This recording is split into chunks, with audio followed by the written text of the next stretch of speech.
Welcome to the Matt and John Show, where real patriots dive into real issues.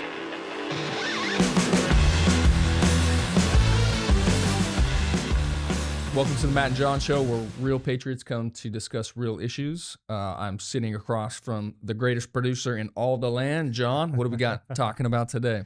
All right. Thank you for that introduction, Matt. We have a great show planned for you today. We're coming off the heels of a really, really tragic event. Obviously, we had the Charlie Kirk assassination attempt 1 week ago, and more information is coming out, which we're going to be talking about today. In response to that incident, we're getting a lot of different opinions, both from the left and right, some resulting in arrests and people losing their jobs. So we're going to talk about free speech, the limitations of that. We've had some talk of prayers being introduced back into schools, which is a big deal. And we're going to be talking about President Trump's address on that. And then if we have time, we'll see if we can talk about Trump's latest narco-terrorist operation that went successfully. So we got a good show today. Beautiful. Yeah, we're going to try and hit all these points, give you our thoughts on each of them, and let's dive right into it. All right, let's do it. Okay, so let's kind of, I want to play a clip for you guys that I think does a really good job of kind of embodying what we're all feeling as a country. We had JD Vance. He came on the Charlie Kirk show and hosted it, the first episode that aired after the assassination attempt. And he gave some pretty moving words. And we're going to go ahead and play that clip for you right now just to kick us off. If it weren't for Charlie Kirk, I would not be the vice president of the United States. And I think about that a lot. I've thought about that a lot over the last few days. I mean, other than the president himself, Charlie was maybe the most important person in both getting us across the finish line, but actually getting me the nomination to begin with. It was his grassroots army. It was his advocacy that I think made me a credible selection for VP in the first place. And obviously the president makes the final determination, but it takes a team. And Charlie was such an incredibly important part of that team. It's one of the reasons why I feel so indebted to him. The last message that Charlie sent me was, I think it was just the day before we lost him, which is that we need to have an organized strategy to go after the left-wing organizations that are promoting violence in this country. And I will write those words onto my heart and I will carry them out. The people ask me, what emotions I'm feeling right now, and this is something people say, I mean, you kind of know the answer. There's incredible sadness, but there's incredible anger. And the thing about anger is that unfocused anger or blind rage is not a productive emotion. Right. But focused anger, righteous anger, directed for a just cause is one of the most important agents of change in human history. But I first met Charlie in July of 2021. I had just written a book about Anthony Fauci, and he had me on his show for this very, very wide-ranging interview in which he really let me talk a lot, which was unusual at that time because I was not allowed to talk on most outlets. Sure. And I think both of us approached each other with some trepidation because we came from such different places. By the end of that interview, I felt like I'd met a spiritual soulmate, and our friendship blossomed after that. And even during the campaign, when he was strongly supporting President Trump, we always had a communication and outreach. And then after I made the endorsement, I saw him all the time. Okay, there you have it, Matt. That was hat tip New York Post for that video. Yeah, he had Stephen Miller on. I mean, JFK, that's just the type of guy Charlie was. Like, they became like friends, and just the connection they felt. And JD Vance was talking about the same exact thing too. It's wild. Well, and I remember when we were talking over the phone, just kind of how significant it was to have a sitting vice president actually come onto a podcast, a video podcast platform, and give a really heartfelt address to the nation and really the world. And that was a pretty inspiring moment, I think, from our leaders here in the United States to help mourn with us, offer some insight, because all of these guys were personal friends of Charlie. So Right. it definitely hit home. It was very personal. Yeah, like you said, it's unbelievable that, not unbelievable, but that a vice president would actually sit down and host a podcast. We talked about it last show. Kamala couldn't do it. I mean, you go back any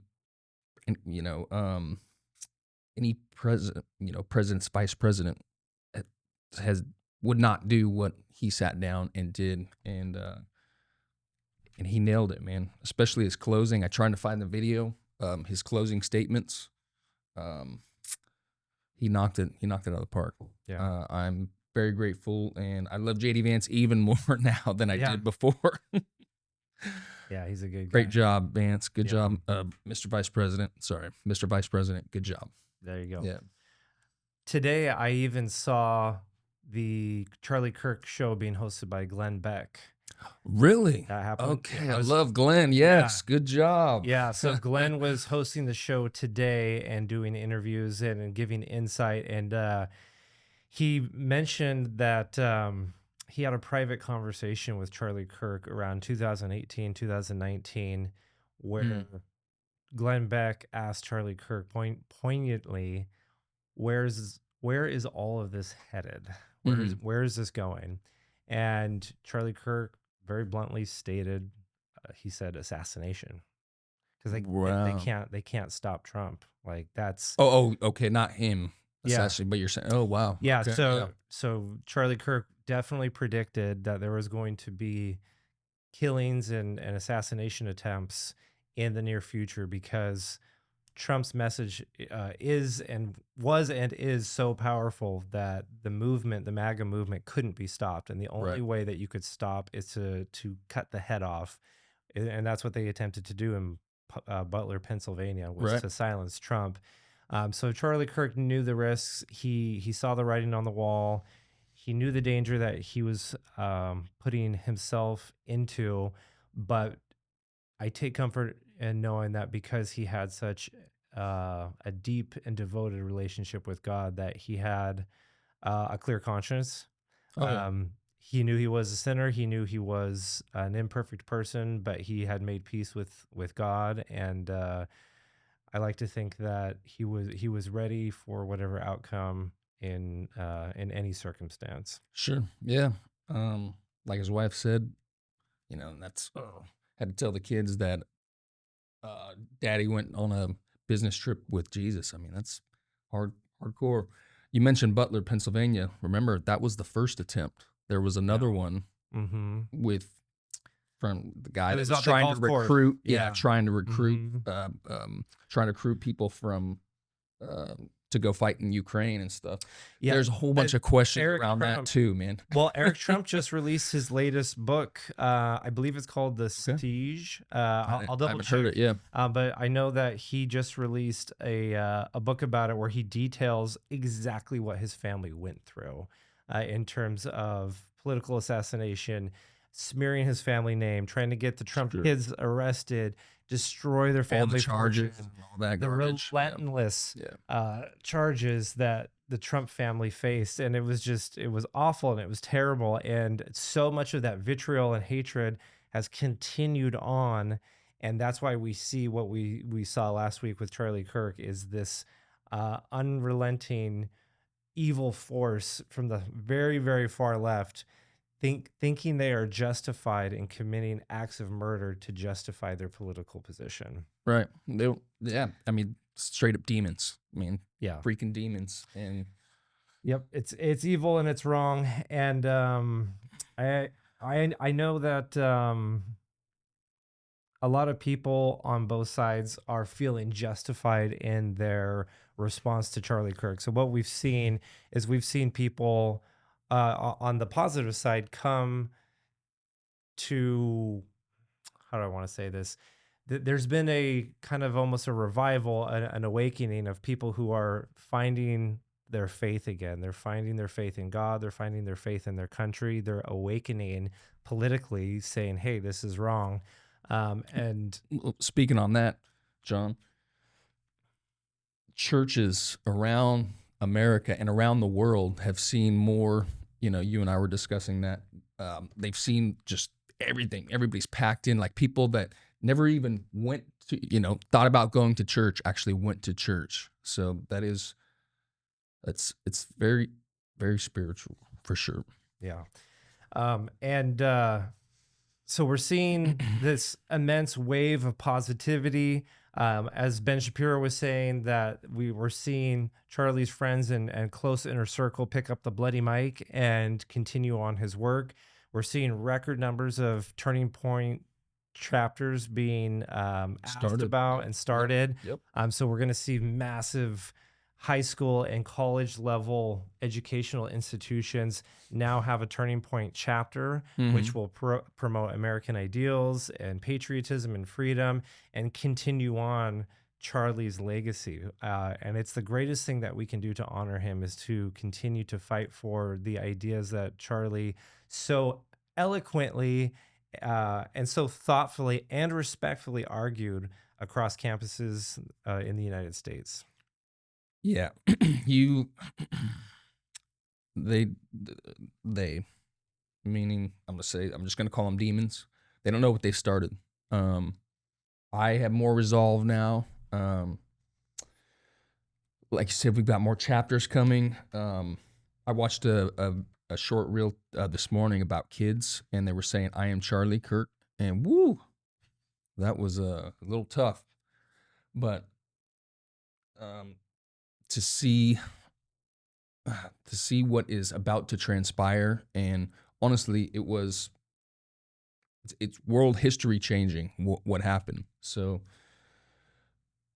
Charlie Kirk got martyred, and I know myself and my family, and you and your family, and all the families around not only this world, not only the U.S., but around the world, we're not going to be silent anymore.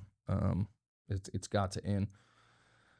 So speaking of that, John, I looked up in the videos today all of the different vigils around the world. Amazing. I mean, I didn't know Charlie Kirk. There's people from Japan, New Zealand, South Korea, Australia, South Korea, Japan, just and like the squares, like their town squares, like their city squares. Yeah. Like in New York, Times Square. I mean, just packed, just amazing. I did not know that he had that influence. I've been listening for, a decade or whatever, but I did not know he had that reach. Yeah. I'm very inspired. So. Yeah. And we'll quickly play that video for you guys of that vigil, of showing people from around the world coming together to honor the memory of Charlie Kirk. I want to share with you just real quick a personal story about me and my family and what we started to do in light of the recent news of Charlie Kirk's death.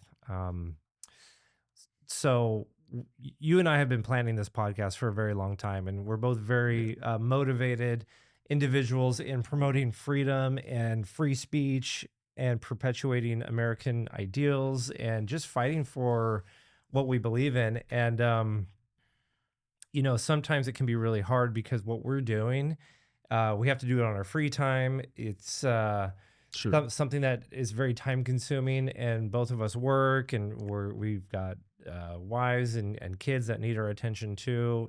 I'm coaching soccer in the evening, so yeah, it can be really challenging sometimes to put together a program like this. But in the back of my mind, I always kind of wondered, like, am I not necessarily doing the right thing, but like, am I focusing my time on the right things?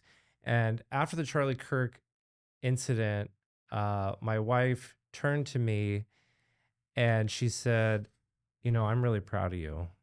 Nice. Yeah. And that's awesome. That was a huge relief, because sometimes it can be hard to get political or to become an advocate or to get active in a public space like this.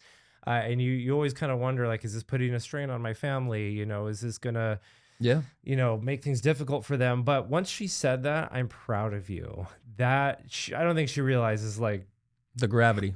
how Sure. how much that resonated with me. And I keep thinking about that again and again. And then she even took it a step further. And then she went and made custom made freedom t-shirts and those were worn by Charlie Kirk on the day that he was assassinated. So Yeah, that was awesome. I'm still waiting for mine. yeah, we're gonna get you yours soon. But I want it. I'm gonna rock it on our next podcast. I'm rocking that freedom shirt. It's amazing.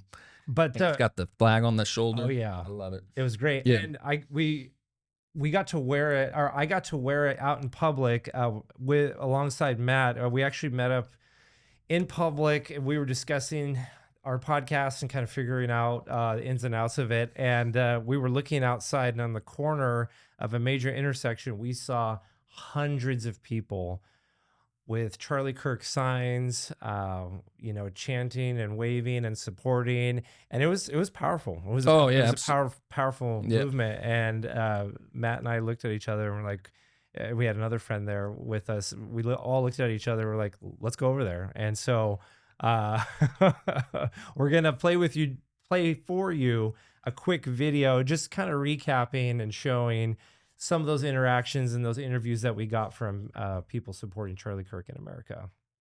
All right, let's do it. Right now we're seeing here in Roseville, California, the love of our country. I'm just truly touched by seeing this. You just got to see it.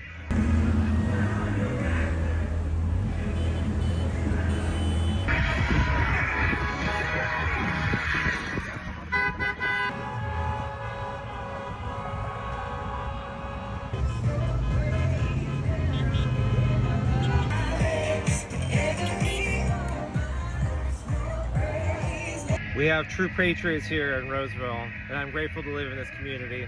All right, hey everyone, it's John here. We're here in Roseville, California, and we're just overwhelmed with the positivity here. We see American flags, a lot of people supporting Charlie Kirk, and we're just coming together as Americans. And I have someone here today that I'd like to just tell us your name and a little bit about your message and what brought you out here today.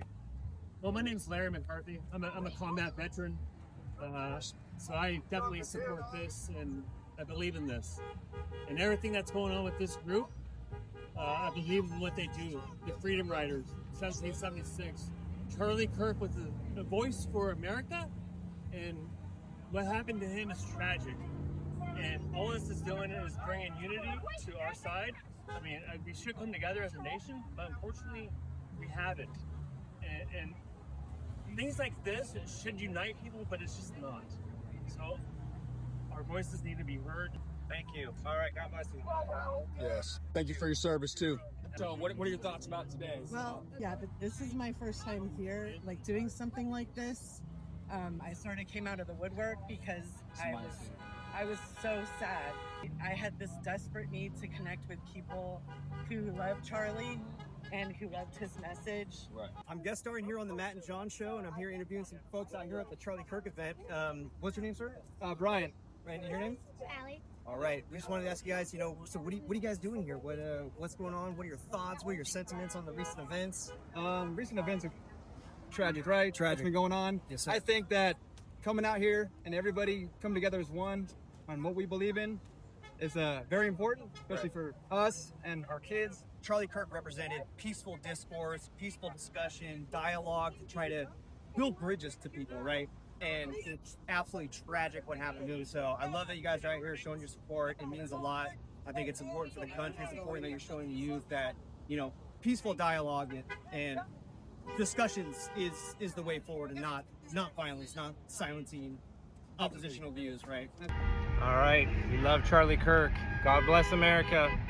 Okay. Yeah, that was wild. Yeah, we went to Buffalo Wild Wings to meet up with a friend. I hadn't met him yet, and just discuss podcast issues. And then he arrived and said, "We've got there's a rally out on the corner for Charlie Kirk." And it's like after we finished, our lunch and stuff, I was like, "Dude, let's go across. Let's go do it. Let's go see." And I wasn't expecting it at all. And that was the first actual event I've ever been to, and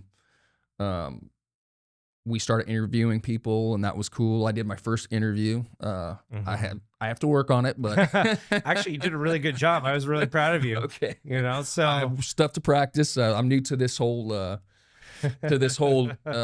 field, which I think is great because Yeah. it just shows people that, hey, we're not paid professional no. Yeah. news networks. We're not sponsored yet. But we're just a couple of guys who really care about this country, and we decided to make time to talk about these issues. And I think that's what kind of our appeal is that we're just normal Americans, like everyday dads and neighbors that you would see walking around the street in your community. And see each at the grocery store. You know, nobody's buying our groceries for us or anything. Exactly. So I think that's great that we're able to start making this content from starting from scratch, grassroots, just like Charlie Kirk. You know, he started Turning Point USA. Excellent point. Yes, he started it from nothing, and his parents 17 garage. 18 years old, and all he did was have a burning passion, and he had a clear vision of what he wanted. He wanted college campuses. He wanted to go visit them and talk to them, and make it fun, make it an experience, and he blew it out of the water. And now his vision and his goals are far exceeded, but more than I think he it's a multiplier. Far more than he ever intended. So we're just going to continue our passion and our dream for this podcast, and to make it grow, and just let you guys know that it's okay to talk about your viewpoints, and we're going to promote free speech. And if we don't speak out, then those in power are going to tell us what to do. So we have to keep leading the tyranny. charge. It's 100% tyranny. Right. Now, quick on that. So it was really cool, or going back to that, it was really cool. We got to meet some very cool, nice, patriotic Americans. It was a blast talking to them, hearing their story, why they were out there. I want to give a shout out to, I didn't know this organization existed, but if you live in the state of California, Freedom Fighters 1776, they were the one that put on that organization. They're doing another one on the 5th or the 11th, I believe. 11th. But you can join them. You can show up. You can find their email, freedomriders1776@gmail.com. So yes, if you're patriotic, you want to show up. You've never been to an event. I'd never been to one before. Definitely. Give them a ring. They said go ahead and we can promote them. So they were all very nice, patriotic people, and it was good to be around them. Yeah. So I think you bring up a really good point, and I actually just want to speak to the audience for a second. I know there's a lot of you out there that may feel a little hesitant to talk about politics and to talk about issues concerning our day. And a lot of you may feel inside that, I just don't want to be controversial. I don't want to, ruffle some feathers, or you might even have some real concerns about losing your job or losing some friends. And I know I've had those concerns. Potentially, Matt, you may have had those concerns. Oh, of course. Yeah. I expect it with doing this type of podcast. I already know that somebody's not going to scare. I don't like what you're talking about. Yeah. Yeah. Okay. That's on you. I'm sorry. I'm not bowing down. So yeah. Thank you, Charlie. But what I think I took away the most from Charlie's example was his unrelenting courage, his ability to walk into the most vile of group of people who truly just hated him, and maintain his decorum and his respect. He would definitely push back, and he would fight for his beliefs and tell people what he believed in, but he wasn't afraid to speak his truth. And so that just gives me the encouragement to continue to speak the truth. And what I would ask you guys is to think carefully about what you believe and share it in a way that you feel comfortable, even if it's just resharing other people's posts. You don't necessarily have to get on camera or on a podcast like us, sure, and spill your political beliefs out to everyone. But just, if somebody's being nasty online, call them on it. Like, why do you believe that way? Or where's your evidence? It could be as simple as that, and you don't have to be a keyboard warrior and sit there and have to debate every single person. But what I'm saying is, don't be afraid to check people if they're going to spread evil to the point where now we're losing American blood, or we're losing people because we're too afraid to offend, or we're too afraid to ruffle some feathers, or we don't want to make people not like us anymore, or be controversial. Now's the time to be controversial. Be controversial and stand up for the truth, and don't back down. Speak the truth. That's what Charlie Kirk did. He didn't do anything. Like, I've watched more videos of Charlie Kirk than I have. I was used to listening to him like audio. You know, I lived in the audio world. Now I'm checking out the video world. But the guy just sat there, and you got to ask him questions. If you disagreed with him, you got to go to the front of the line, right? And literally, he would just go back and forth, and he wasn't flamethrowing. He didn't yell and scream and curse and call him, you know, stuff that I would have called them. He has a lot more patience than I do, and but nothing at all. Literally, he just, man, and he preached the word too. Yeah. So Charlie, thank you. Yeah. Thank you. Thank you, Charlie.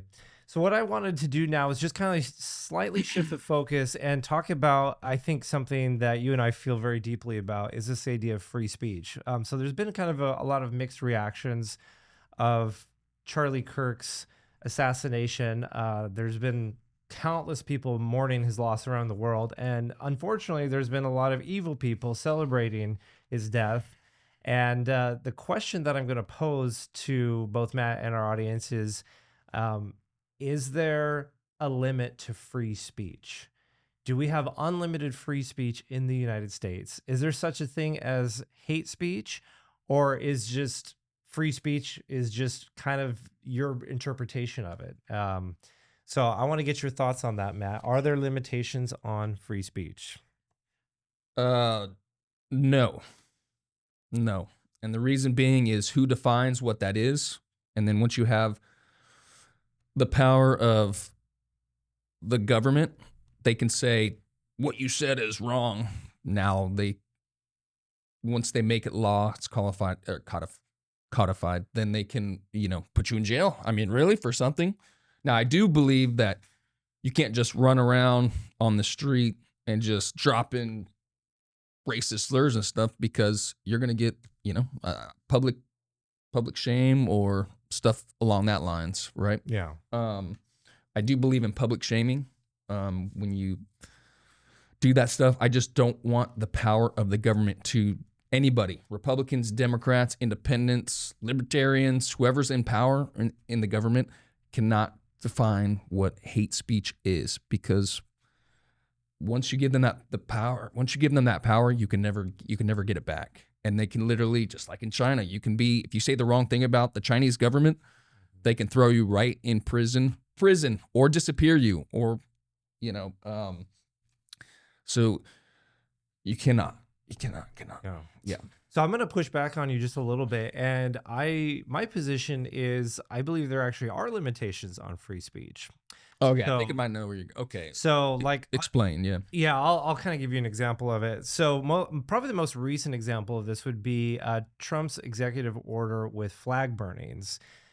So he signed an executive order saying, if you start tearing down statues, if you start burning flags, you get 1 year in jail. Not 1 month, not 10 years, 1 year. Okay.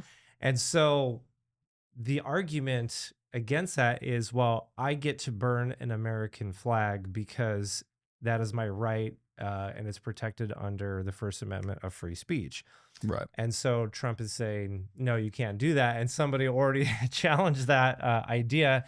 And so I think for me personally, we have to get a little bit more granular with free speech. So, for example, can I go into a school full of children and start screaming at them? It's like, no, you're not going to do that. Okay. I got you. I'm following. Yeah. Or if I coach soccer, and I actually had to sign a waiver saying that if you as a coach or as a parent start saying negative stuff, you start arguing with the ref, that you're going to be kicked out. Okay. So there's a limitation on my speech right there. Sure. So okay, I got you. Yeah. So I know I We're was talking about different things. I'm sorry. I meant like. So on a podcast, you know, or you can say, I hate you, Matt, because you're white and you have a big nose and big ears and you're balding. right. I just meant, okay, I see what you're saying. Yes. Yes. So I'm right there with you. Okay. So I guess I am. My point with that is like, okay, free speech, we have to kind of define it and categorize it and get granular with it, because I do believe there is unlimited free speech when it comes to speaking out against the government. Yes. And Well I put. think Yep. I think that is unlimited. Sure. But when it comes to a civil society where we're interacting with our peers, I think there is limitations on that. You can't just go around threatening people and saying, Correct. I'm going to kill all such and such a group. You know what I mean? Because now that's assault. You're instilling fear on someone. Yes. That is illegal. You're now breaking the law. 100%. And so that kind of flies into this most recent discussion of people losing their jobs because they were celebrating the death of Charlie Kirk. And I saw some videos creeped up on my social media, but I purposely chose not to watch them because I was just so disgusted with them. But I know they're out there. I know there are people losing their jobs. Well, I know they're celebrating his death, and some people have lost their jobs. And from what I can understand, they were either inciting violence or they had desecrated Charlie Kirk's vigils, memorials. Right. Oh, yeah. You know? There was one dude, yeah. And he started kicking over stuff. And fortunately, we had some American patriots that grabbed him, and the police came and arrested him. Yeah. So can you imagine that, though? You're a piece of crap. All right, dude. Yeah.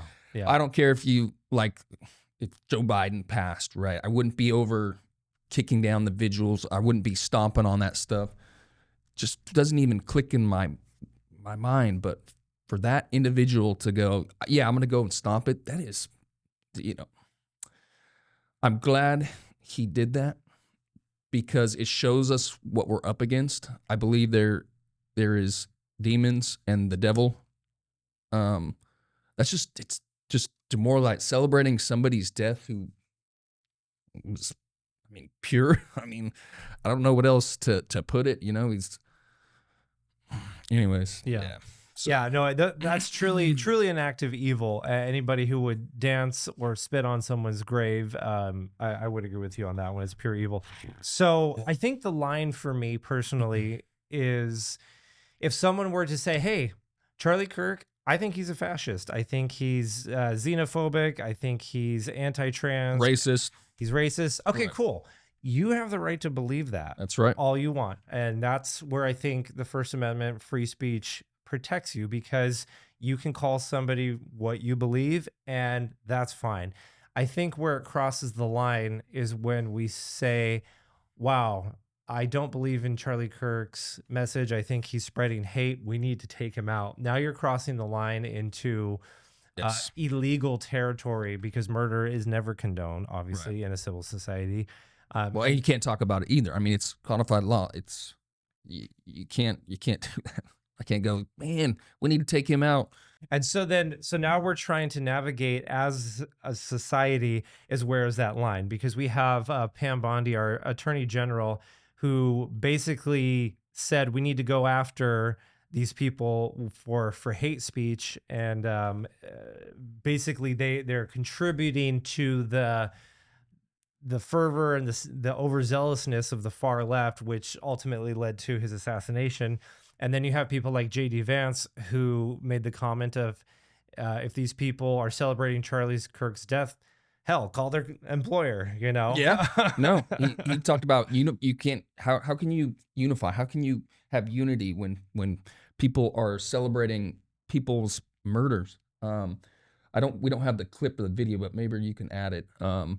That his last closing thing about unity, I'll try to find it for you, but was spot on. That was the truth. How can you be neighbors with somebody like that who want death and misery? And it shows me a lot about them. And yeah, JD Vance, spot on. He really did good yesterday. Yeah, he did a great job, and thank you, Vice President JD Vance. For Mr. Vice President. Mr. Yes, Vice President, we really appreciate yes. that. I think probably there is a subtle difference from what Pam Bondi said versus what JD Vance said. If you're the type of person that celebrates death and enjoys the death and killing of innocent people, then if that's the kind of person you are in private, I think business owners have a right to decide what type of people they have in their business and if it aligns with their values. Oh, 100%. So if these people are losing their jobs because they publicly expressed their joy in the death of an innocent man, and an employer looks at that and says, I don't think they align with my values, and as a company, they got to go. 100%. I think it's 100% justified they lose their job. It is. As a business owner, I get to hire the right, like the people that align with my values of my business. Okay. It doesn't matter if vending, private security. Yeah. Conservatives for the last 10, 15 years have had to not talk about their views because they would be fired. So yeah, no, I'm fully for it. Yes. If you're an employer and I had an employee that was dancing around that Charlie Kirk got murdered and stuff, I don't give a crap who you are. You could be right below me. You could be my vice president. You're done for. You're gone. Yeah. So I think you bring up a really good point. I think we have to go back just a few years and remember where all of us were, particularly conservatives, during the COVID years, because we weren't allowed to express our opinions. We couldn't say no to social distancing. We couldn't say no to masks. Sure.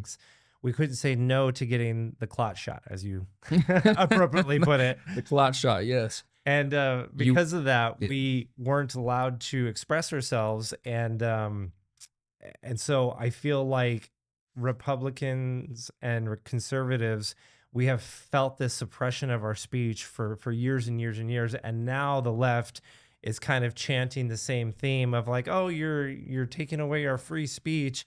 And it's like, yeah, you robbed it from us for many, many years. For decades. Yes. No, it's what you've been doing to conservatives and American patriots for a long time. Now you're getting it. What you think you can just say, and then there's no repercussions to what you say, I think is what has shown this over this last week, what has transpired, that you don't get this free reign anymore. It's done with. Yeah. We're not going to be silent anymore. So. Yeah. I think a good way to look at this is you're free to speak your mind, but you're not free to choose the consequences. Yeah. So there you go. Perfect. Well said, brother. Boom. Yeah. Mic drop. Yes. Don't worry. I'm getting a golden mic. Yeah. So we're going to drop them. Yeah. So if you get on social media and start spewing hate and, you start talking about how you enjoy murdering innocent fathers and husbands, and then you lose your job, don't be surprised. Yeah. Because you don't get to pick the consequences. No, you're a piece of garbage. Exactly. Human garbage. Okay. My opinion, my personal opinion. So let's go ahead now, Matt, and I want to switch it up and move on to our next topic. So I know this is going to be a little bit, what's the word I'm looking for? Not maybe uncomfortable, but basically there's been a lot of rumors and rumblings of potential, deep state actors, accomplices, conspiracy theories of, who really killed Charlie Kirk? Were there other people involved? And before we jump into that, I just want to share with you a clip from our FBI director, Kash Patel, where he went on a news segment and just talked about the investigation so far. And then I want to show you a clip of the text messages that were released, and then I want to get your thoughts on that. Okay, good. Yeah, I haven't read those yet. So this is the perfect the perfect venue to be able to do this and talk about it and learn. All right, joining us now with more, FBI Director Kash Patel. Kash, thanks for being with us. Is there an investigation into a wider plot? Sean, thanks so much for having me. And because President Trump and the Attorney General have prioritized resources to this all-important investigation, we're dedicating every asset we have to run the reverse daisy chain analysis of anyone that was in contact with a suspect that's currently in custody and anyone he contacted, called, and text messaged and had chats on online social media platforms with. That's the power of the FBI. That's the resources we brought in immediately with our cell phone analytic team to use the cell phone tower data dump system to geolocate specifically where this cell phone was and who had it, and after that, who he was talking to. And Sean, let me tell you a little bit about the information we've collected. We've collected information where, through witness interviews from the FBI and local law enforcement, that he essentially admitted after the shooting and assassination of Charlie Kirk, the suspect admitted to it. Furthermore, the evidence and information will come out. I won't stylize the evidence. The Attorney General is absolutely right. We can't do that. But I will say what was found in terms of information, a text message exchange where the suspect specifically stated that he had the opportunity to take out Charlie Kirk and he was going to do that. And when he was asked why, he said some hatred cannot be negotiated with.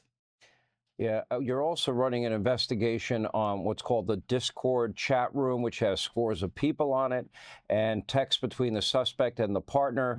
Mm-hmm. I assume that those discussions are ongoing? Absolutely. In order to properly adjudicate this matter and let law enforcement hand off information into evidence for a court of law for prosecution, we have to go out and get search warrants. We have to go out and get search warrants of the identifiers that were then built off of the prior search warrants. And we are doing that. And we are going to be interviewing scores of people on not just these chats on Discord, but any communications that this individual have. We've seized multiple electronic devices from the home of the suspect and his romantic partner. We've got computers, we've got laptops, we've got gaming systems, we've got cell phones. All of that is being triaged by the FBI because that's what we do. And the resources that the Attorney General has dedicated to this mission is allowing us to move at the speed we have. As you said, 33 hours. 33 hours, Sean, this individual was apprehended. And on the night... Let me ask you. Mm-hmm. Because 33 hours, and I did mention Luigi Mangione, and I did mention the Sarnoff brothers and the Boston bombing, and I did talk about the Centennial Park bomber Eric Rudolph and Ted Kaczynski. 33 hours, 2 hours after the video footage was enhanced and released, the suspect's father turned him in. And you got criticized for doing that, and I'm criticized for going out to the crime scene, and I'm having a hard time understanding what people's expectations are. Sean, my expectation is deliver to the mission and the resources the men and women the FBI need and to produce. And that's what we did here. When you're talking about things like going out to a crime scene, that's how you investigate that matter properly. And when you're talking about why did it take 33 hours, well, I made the operational decision to immediately release enhanced videos and photographs of the suspect because the operational call that I made for the FBI said, we are about to smoke this guy out, and his family and friends and his internal network is going to assist it. And this is the operation I want to highlight in terms of transparency. The FBI is traditionally an organization that has not been transparent. My mission to the American public, as I said in my confirmation here, I am going to work with you to make this organization as transparent as possible, including during investigations, so that we restore trust in the FBI and the integrity of the FBI that was jettisoned away by the fools that weaponized it. And when I said that, I meant it, and you saw it in action, and no one should be criticizing anyone but me if they got a problem with it. The men and women of the FBI handled this brilliantly.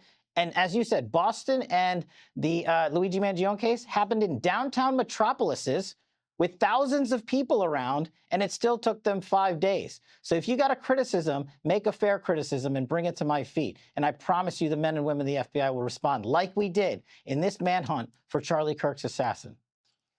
To the extent you can talk about the possibility of a wider plot or other people's involvement in this, that would be a chilling scenario to me.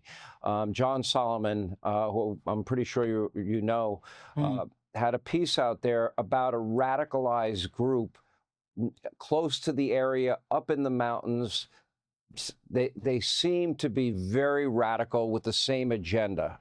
Does that concern you, what you're seeing?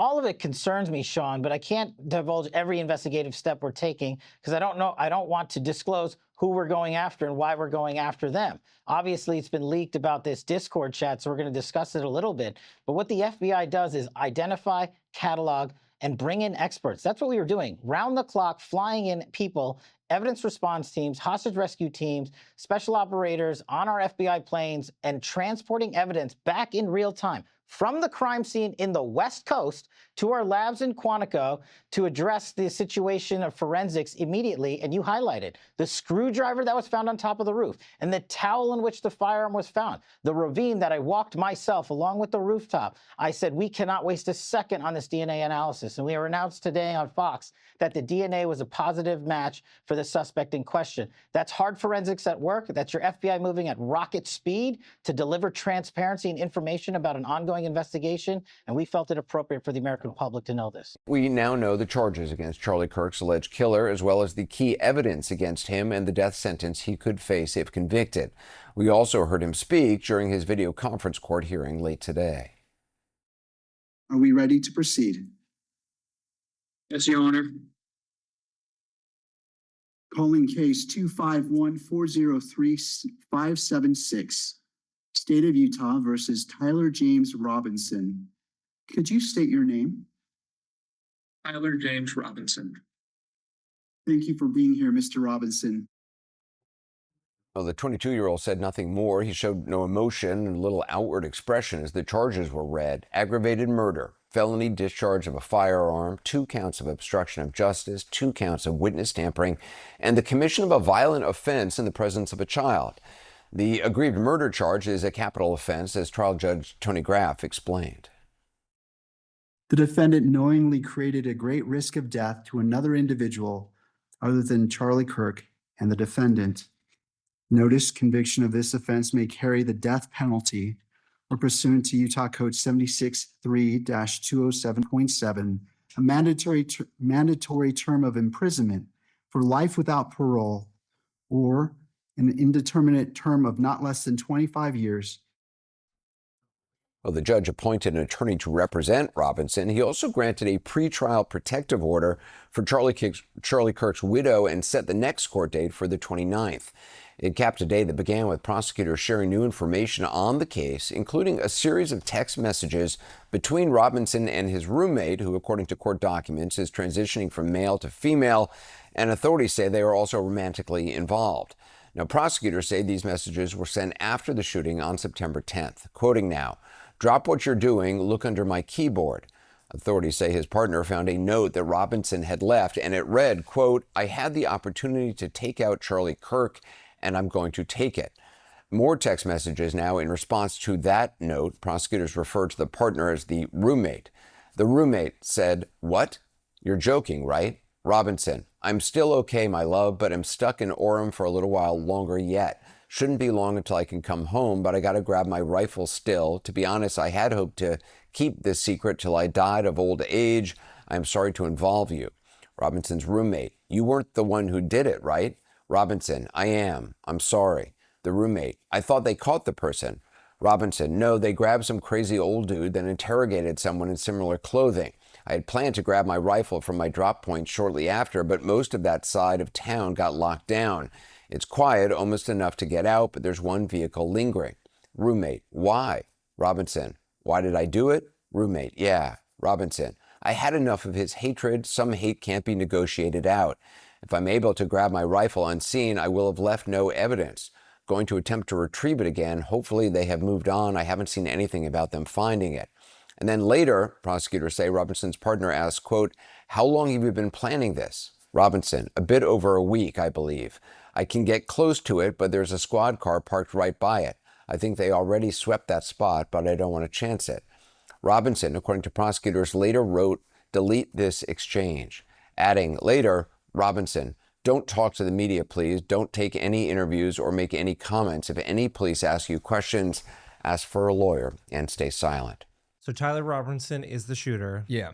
And the name has been released, and I can't remember it off the top of my head, of the roommate or the lover, but still an ongoing investigation. So what are the controversies right now? So yeah, now that a week has passed, there's a lot of questions people are starting to ask, and one of those questions are who else was involved? Who were the accomplices? who wrote the engravings on the casings. There were videos that I saw surface of people that looked like they almost gave like hand gestures and hand signals. People are saying that the way that Charlie Kirk's shirt lifted up made it seem like it came from a different angle. Oh, wow. On the Candace Owens show, she went into detail and saying how the weeks leading up to Charlie Kirk, there were tensions between leadership in Israel and pulling their funding from Turning Point USA, and that Charlie Kirk was under a lot of pressure, and because he was starting to have a more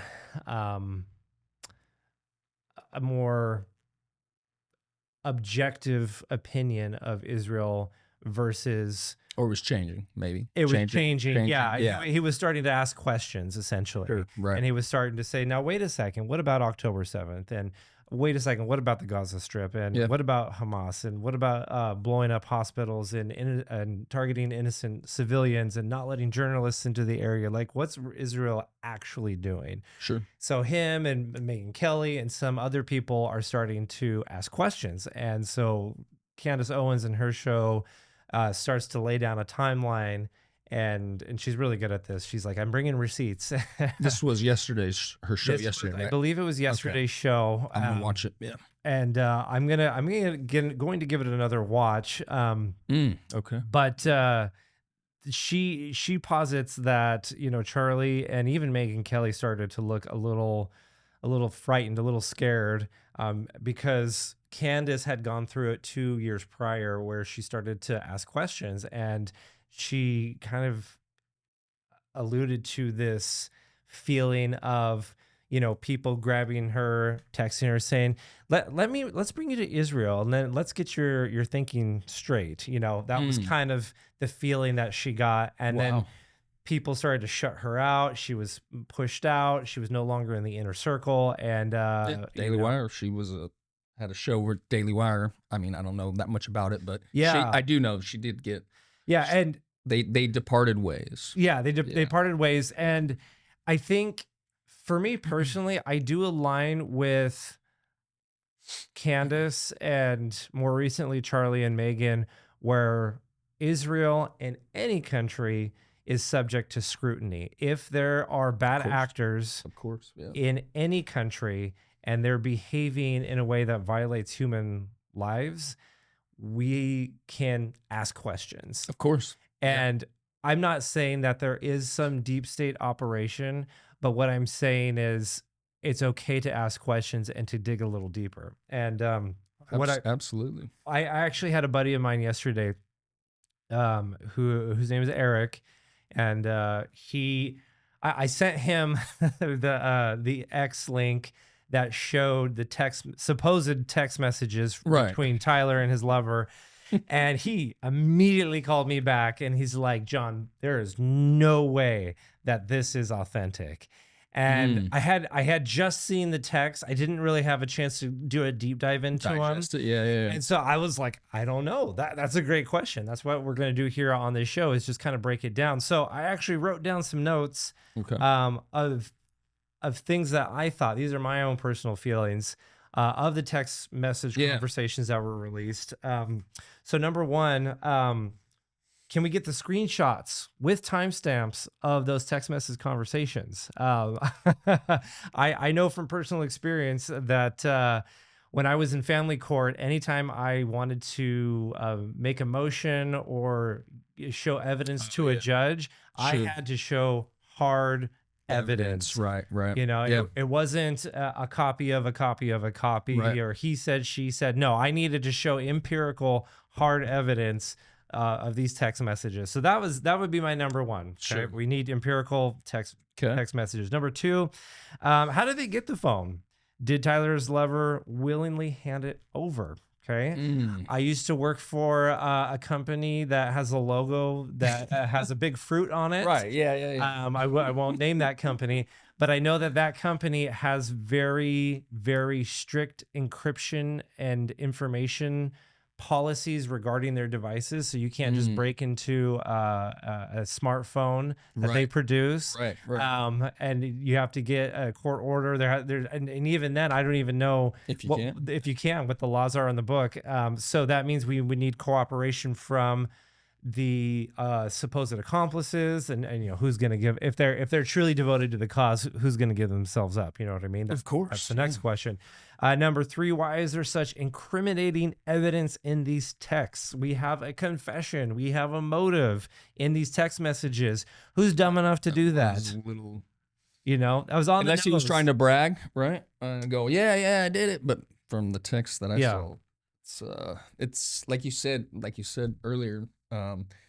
It's written in a way where it sounds like you said fake. Like, honestly, I don't know. We're looking into this, but it was worded kind of a little too perfectly. Yeah. A little too convenient. Yeah. I mean, it literally lays out the entire situation. I don't know. Yeah.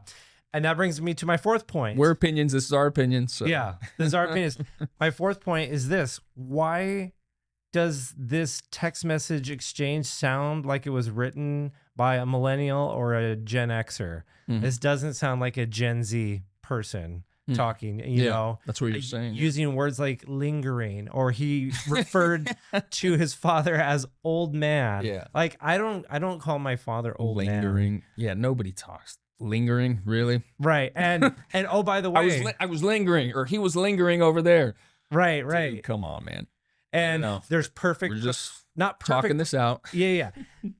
Near perfect punctuation. Words are spelled out. Right. And I know no sarcasm. These youths, you know, they use abbreviations, they use acronyms, they use emojis, like yeah. And it seems too articulate and well worded and rehearsed. And I just, everyone that I've seen commenting on these text messages are saying there's no way a 22-year-old wrote this. That's weird. There's no way. My 5th point. If he was so careful as to have his lover delete the text, why would he send it in the first place? So he's trying to cover his tracks, delete this text message afterward. Sure. But oopsie, it didn't get deleted, and now it's in hands of the authority. Do you know what form of texting were they using? Just regular, or were they using like WhatsApp or not Instagram, Telegram? You know, like an encrypted one. Like how that just popped into my head is that's a good question. Because I know with like WhatsApp, that's encrypted. Yeah. Right. Along with Telegram. Yeah. You can delete it, and it's supposed to be deleted forever. That actually is a really good question. Because not all text message services are the same. And you're absolutely right on that. Some back up to a cloud, some can disappear. You can have certain settings turned on. So that is a good question. So when I use the iPhone or the iPhone text, I imagine it's stored there forever, somewhere forever. So that's why hat tip Telegram. Or sounds like WhatsApp can be used, but anyways. Now I haven't seen the official timeline, but if his lover was his roommate, where did he go? Like, wouldn't he go back to his home, or did he feel like he couldn't? Or like, I would kind of need to go. I don't know if the FBI has released a timeline or done a briefing on that, but you know, what was the need to even text in the first place? You know, if they're living with each other, they can just talk, they can communicate. So that's fishy.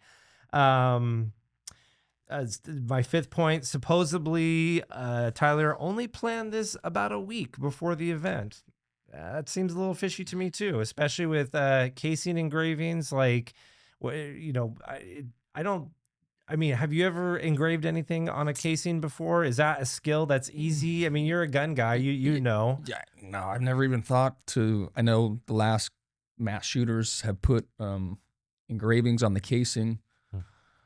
No, I don't know. I know you can do it with not a soldering iron, but I know my dad was a welder, so he could definitely engrave something on a casing if he wanted, but that is just I don't understand that. But I think it's kind of like when World War II or even in Iraq, when you're going to bomb somebody, you would write like stuff on the outside, and yep, I'm coming, it's coming right for you. So that's kind of how I see that going, like why they do that. You Yeah. know?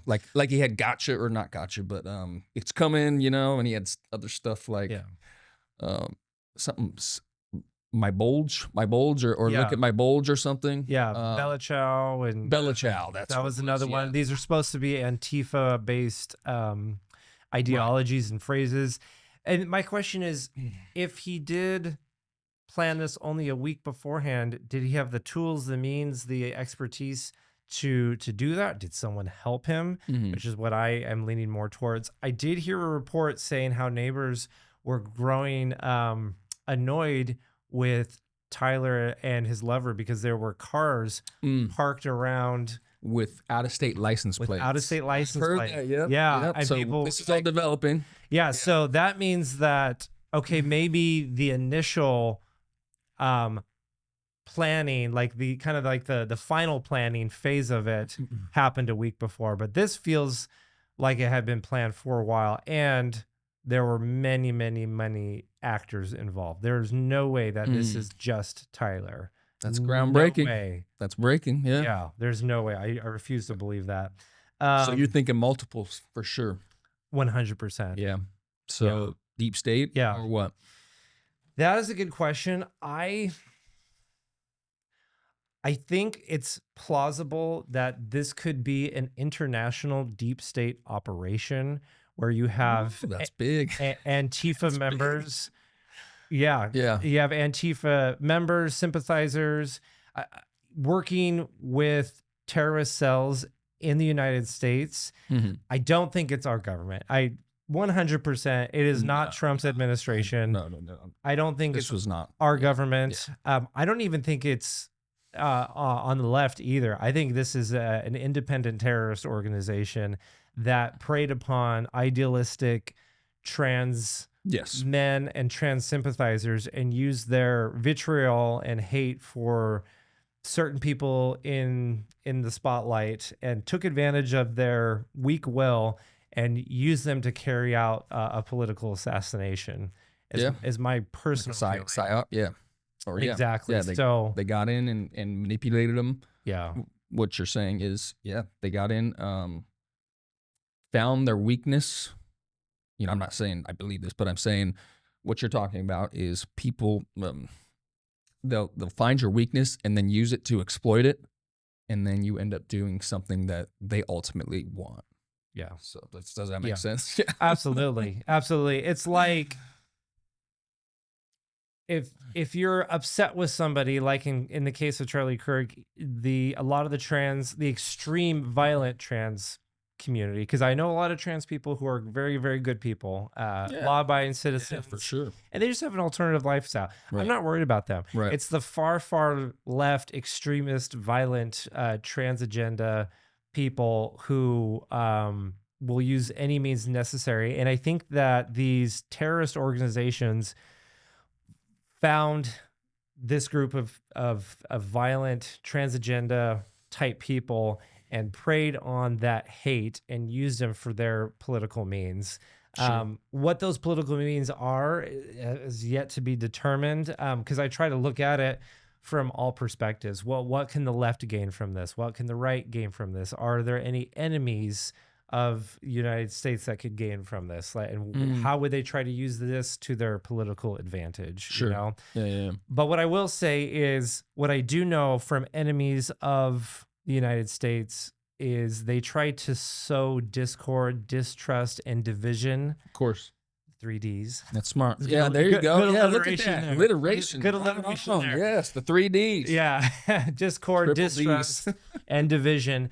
And they try to sow that upon American people, so that way we continue to hate and murder one another, because they can't beat us militarily. No. Because we've got the biggest guns. We do. So they're trying to break us down culturally and socially through destabilization. It's smart. It's 4th generation warfare. I don't need to drop bombs. If I can get everyone fighting in that country against each other, dude, I've won. I don't even have to, go to war. Yeah.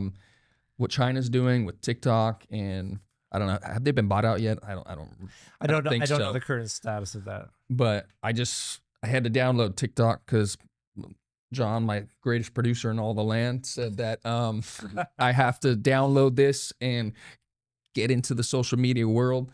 But yeah, like their algorithm shows. I can't remember which podcast I was listening to or which story I was listening to, but they said that they were able to track it, and the stuff that came up in people's feeds was like to sow discord, like you were talking about. Like racist comments. Somebody says something. Just stuff that if you literally watched it for an hour a day, it would physiologically you would change. You would get freaking emotional, and then now I'm looking at my neighbor a little differently than I would have before. So Russia's the master of it. China, North Korea, but yeah, if I can get you guys fighting and not loving one another, dude, I've won, and I don't have to fire a bullet or drop a bomb. Yeah. Makes you wonder how many of those people online, those trolls, are real, and how many of them are just bots and AI generated, and they are making inflammatory statements just to get you angry and get you upset. And so that's why you have to use wisdom and have patience and realize that it's just a screen. And I like how Charlie Kirk put it, once a week, put your phone down, go outside, hug a tree, touch grass, feel the sunlight, be with friends, be with family, like getting in touch with your humanity and with nature, and remember the good that's in this earth, and not let the poison and evil that we can find on social media poison your mind. Right. No, I actually heard today, listening to somebody talk about him, and from Friday night to Saturday night, he observed the Sabbath or whatever, and he was not Jewish. He would turn off the phone, and he said his relationships with his wife and his kids was all that much better. Maybe I was watching an interview where he was talking about. But yeah, Friday to Saturday, he turned it off, and I'm gonna try that. Charlie, you've inspired me again. Yeah, I'm gonna try it. Yeah, I've got to. So, kind of to wrap up that thought is, it's still an ongoing investigation. We don't know everyone that's involved in this assassination of Charlie Kirk. I'm going to have to go with the evidence that has been presented to us, because that's all we can do. We don't have any inside knowledge. And so all we have to go off of right now is videos of people that were there present, what our FBI director Kash Patel is saying, any evidence of surveillance footage or text messages that were released. We have to do our best to look at that information objectively, and hope and pray that there is no cover up, there is no big scandal, conspiracy. I don't like to go that route. I like to kind of work in the light. I like to work objectively. So at this point, my position is going to be that Charlie Kirk was killed by a radicalized terrorist that had sympathy for the trans movement, and Antifa groups. That's my position at this point. I'm open to. That's what the officially is, right? Right, exactly. Yeah. So I'm going to go ahead and endorse that thought process for now. I definitely encourage scrutiny of any part of the investigation, how it was handled, the details, the timeline, the evidence that has been released. Like, it's all fair game for scrutiny, and absolutely, I'm 100% open to that. Yeah. But I'm just going to trust in Kash Patel and the FBI team, and trust in the Trump administration that they're doing their best to handle it the best way that they know how. Because and to get down to the fact, like, it's still, this happened a week ago, but it's still, this is such a big. I mean, there's a lot in an event like this. There's a lot of moving parts. It's very fluid.